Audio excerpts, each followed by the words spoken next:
Assalamualaikum warahmatullahi wabarakatuh. Halo semuanya. Nah, dimana kali ini kita akan membahas seputaran karya sastra yaitu novel. Nah, saya akan membahas novel Rantau Satu Muara karya Ahmad Fuadi dengan menggunakan pendekatan multidisiplin sastra. Nah, sebelum itu teman-teman harus mengetahui nih apa itu multidisiplin sastra.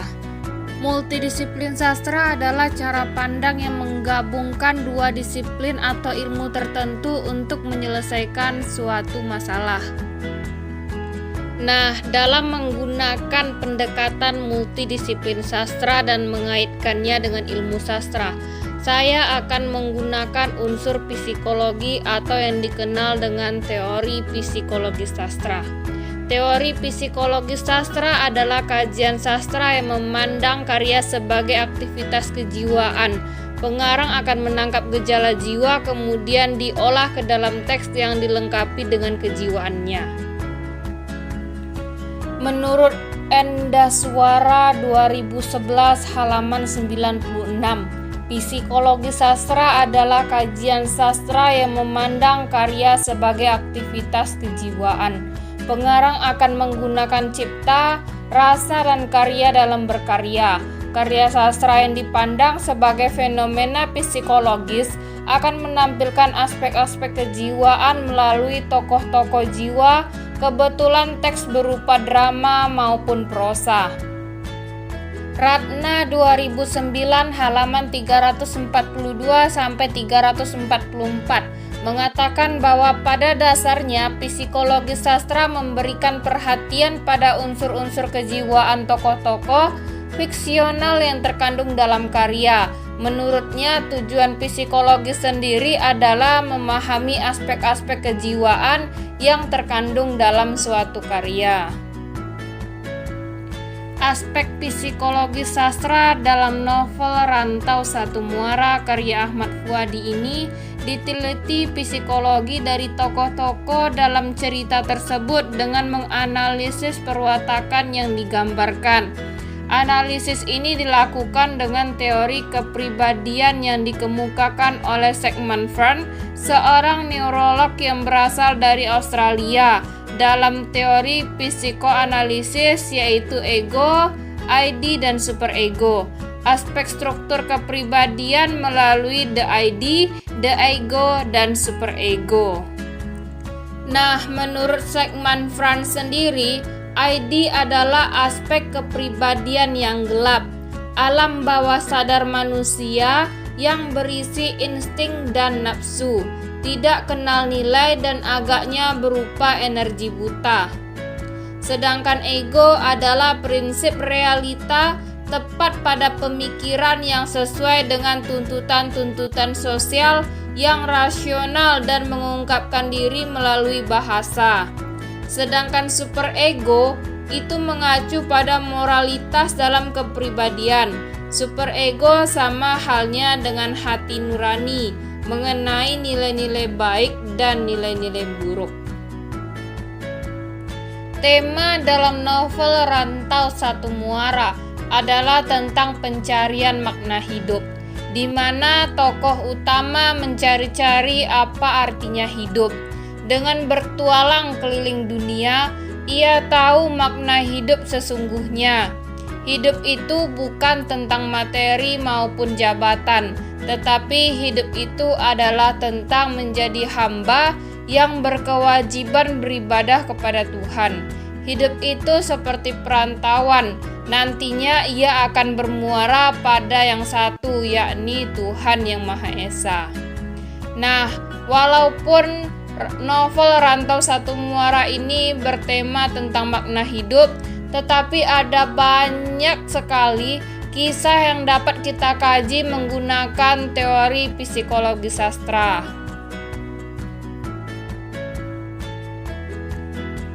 Nah, tokoh utama dalam novel Rantau Satu Muara adalah Alif. Sedangkan tokoh tambahan yang terdapat dalam novel ini diantaranya ada Dinara, Pasus, Randai, Ama, Mas Aji, dan Putu.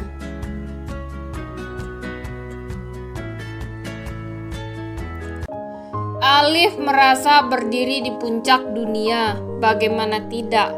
Dia telah mengelilingi separuh dunia. Tulisannya tersebar di banyak media dan dia wisuda dengan nilai terbaik. Dia yakin perusahaan-perusahaan akan berlomba-lomba merekrutnya. Namun Alif lulus di saat yang salah. Akhir 90-an krisis ekonomi mencekik Indonesia dan negara bergolak pada masa reformasi. Satu persatu surat penolakan kerja sampai di depan pintunya. Life is perfect. Sampai terjadi peristiwa 11 September 2001 di World Trade Center, New York yang menggoyahkan jiwanya. Kenapa orang dekatnya harus hilang? Alif dipaksa memikirkan ulang misi hidupnya. Dari mana dia bermula dan kemana dia akhirnya akan bermuara.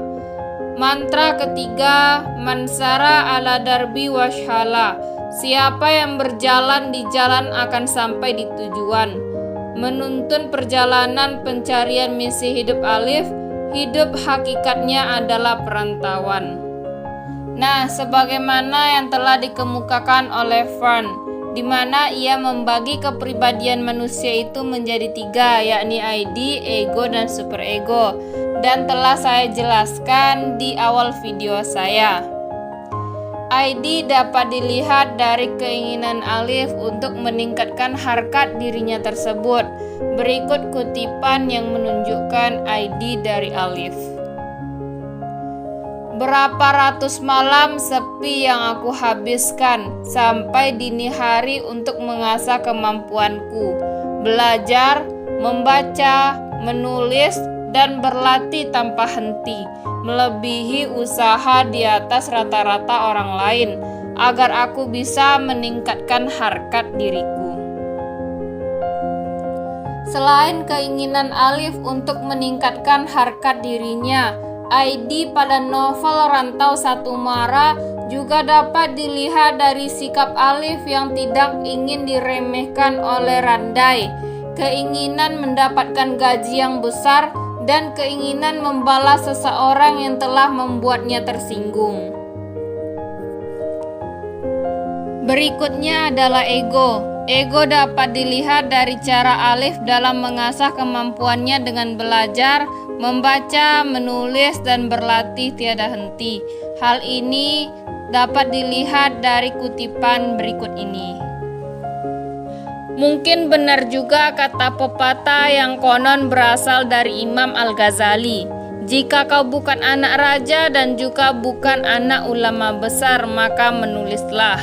Aku bukan anak orang kaya, bukan anak orang berkuasa, dan bukan pula anak orang terpandang, maka menulis sajalah yang harus aku lakukan.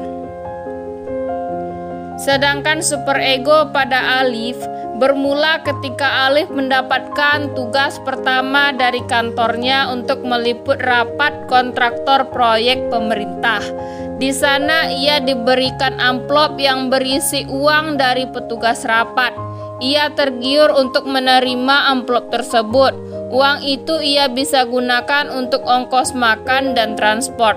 Namun ia teringat dengan pesan Mas Aji, atasannya yang melarang anak buahnya untuk menerima amplop tersebut. Akhirnya ia memilih untuk menolaknya karena menurut Alif pilihan tersebut adalah benar.